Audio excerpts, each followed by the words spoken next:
Good morning. So earlier I was telling folks that I was planning on doing a comedy magic juggling routine. However, that was actually a lie. I'm sorry. That's not what I'm here to actually do today.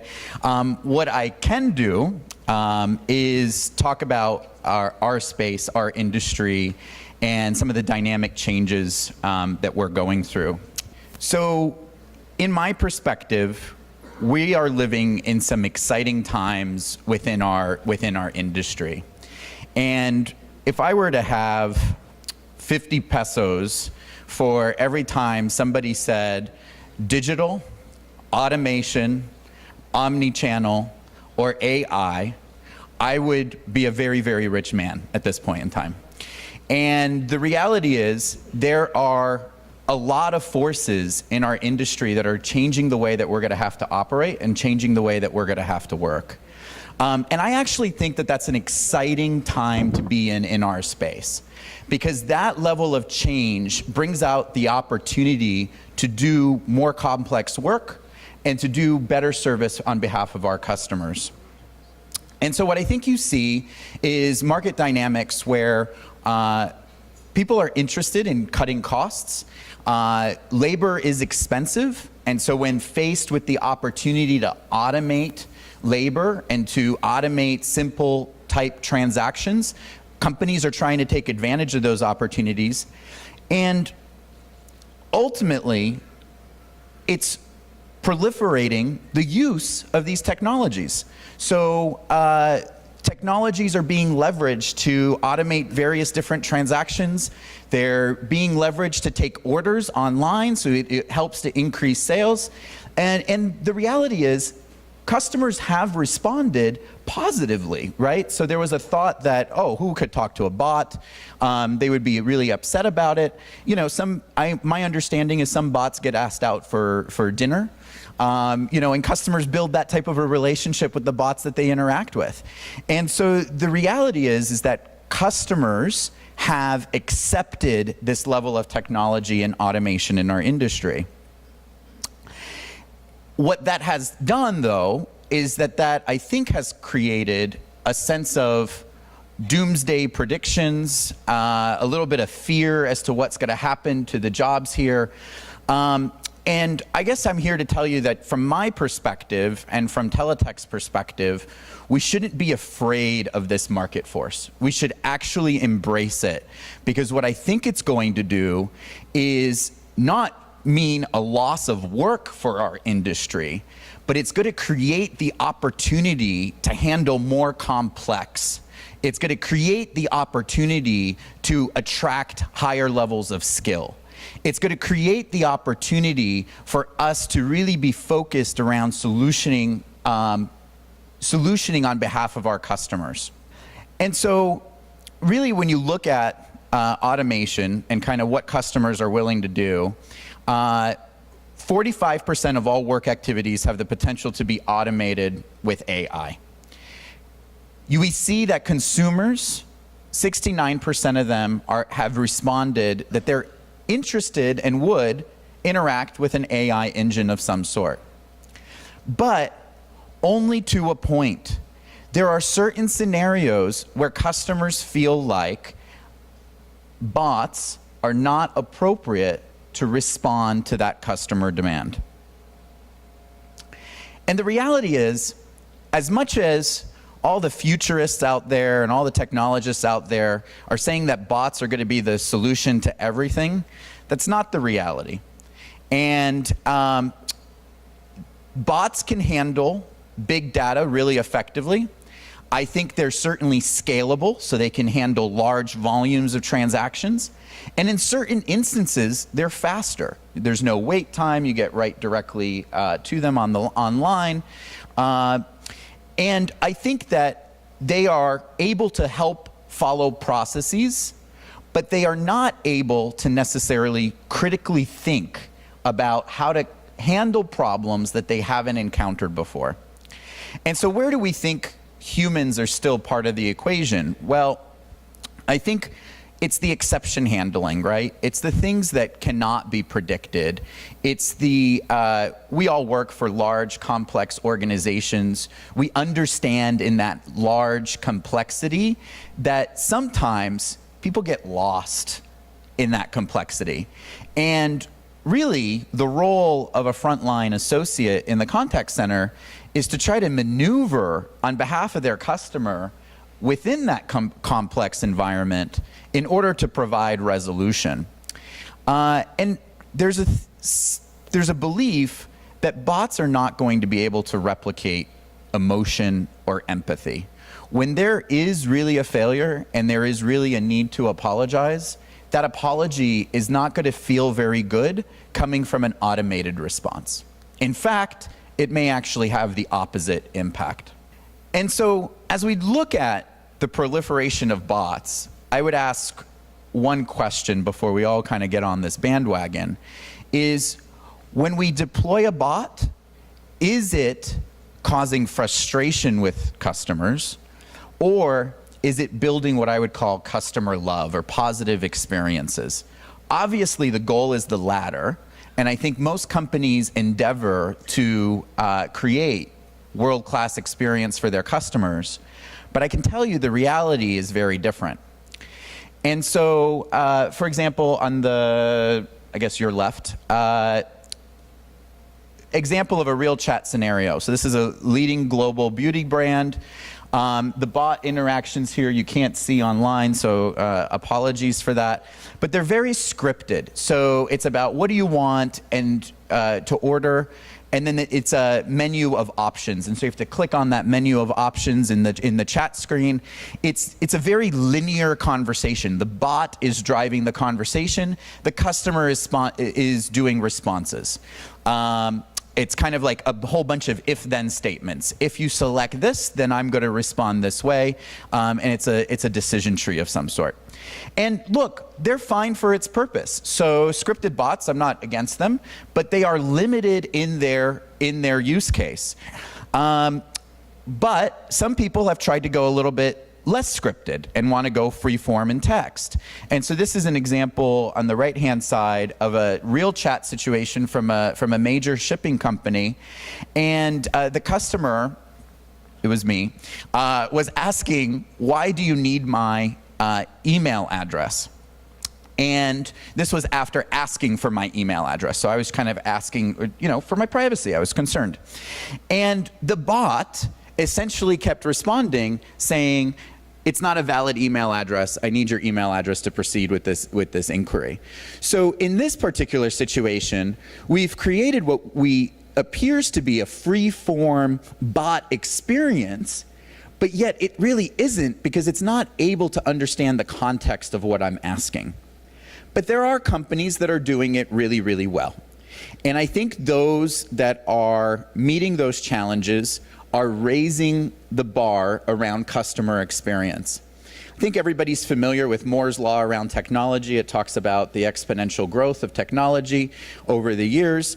I would say customer expectations are similar. Customer expectations from 1980, which is when I was born, 81. The customer expectations from that time to now have grown exponentially, because as customers encounter a service experience that they think is great, that becomes the standard for everyone else.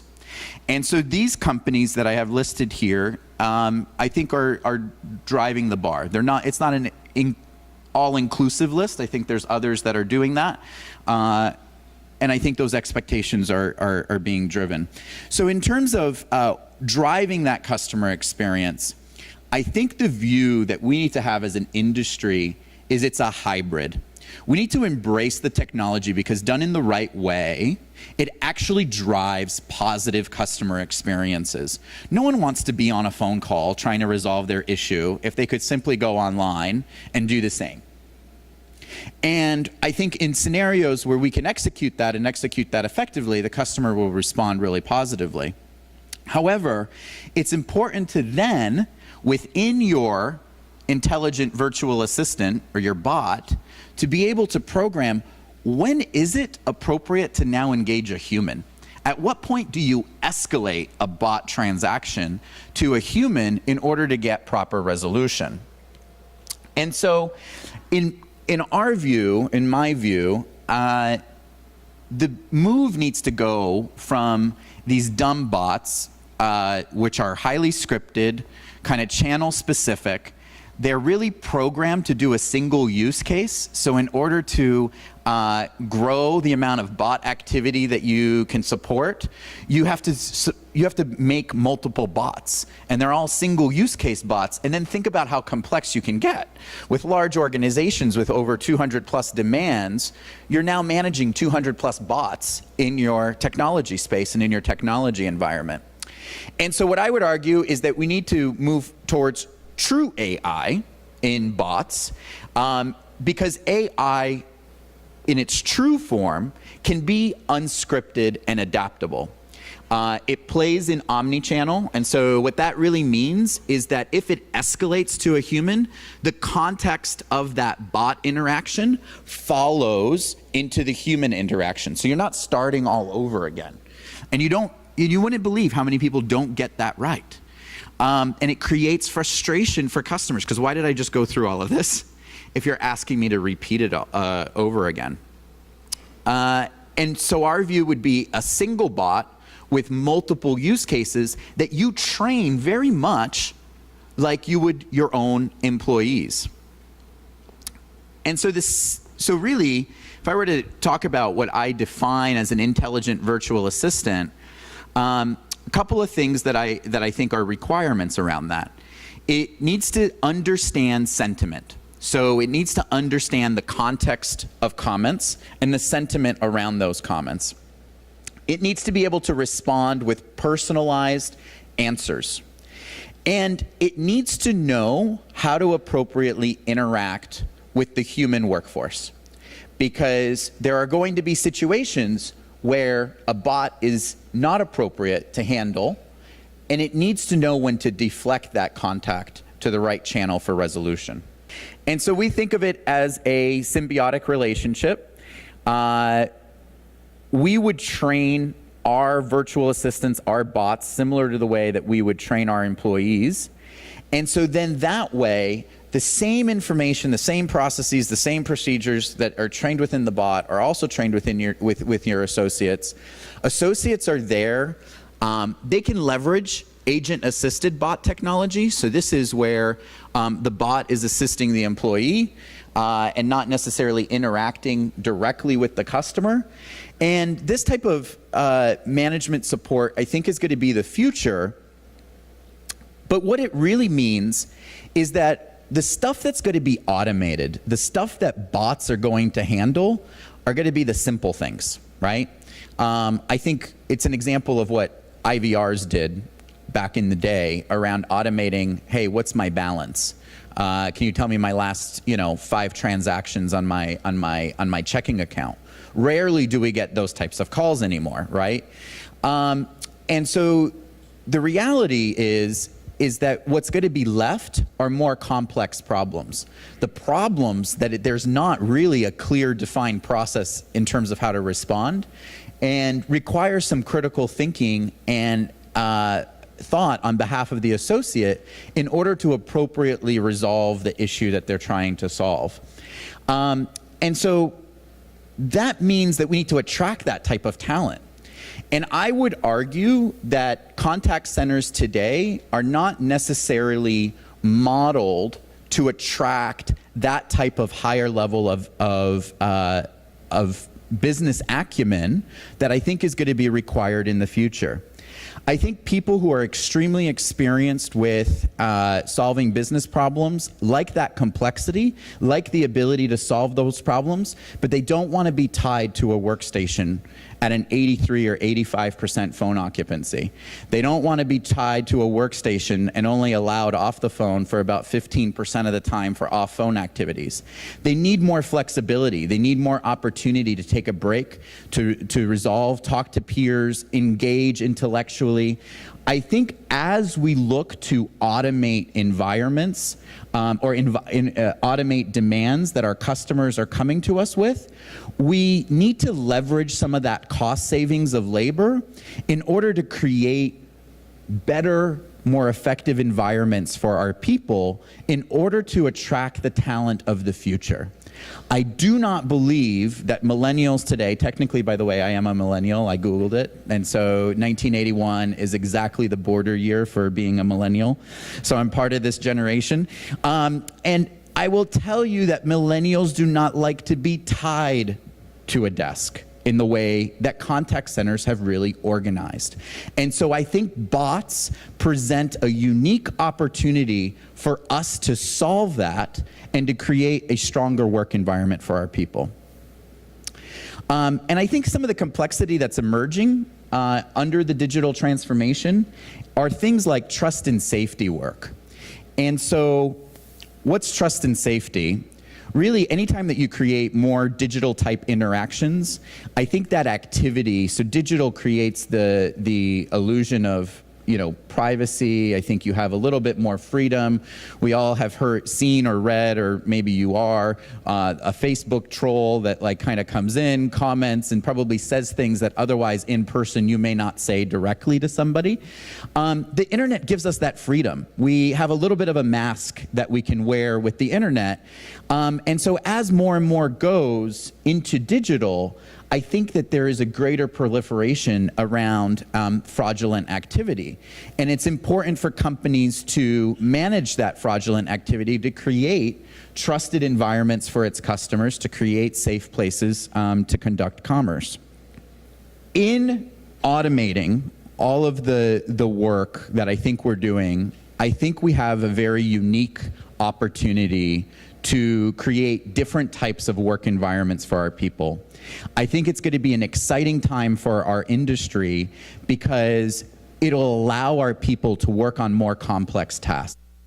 It'll allow our people to feel the rewards of resolving complex problems. And, you know, there are people that are attracted by that and I think are motivated by that type of a challenge, myself included. And I think that we as an industry need to help educate our customers, our stakeholders, our clients around this change and this rising demand for higher skilled labor to support the types of transactions that are not being automated. And I think if we can do that effectively, we can really do some game-changing things in the contact center space and create even more rewarding jobs than what has already been created in this industry. So I hope I didn't put everybody to bed or to sleep. This is the end of my presentation, and I just thank you.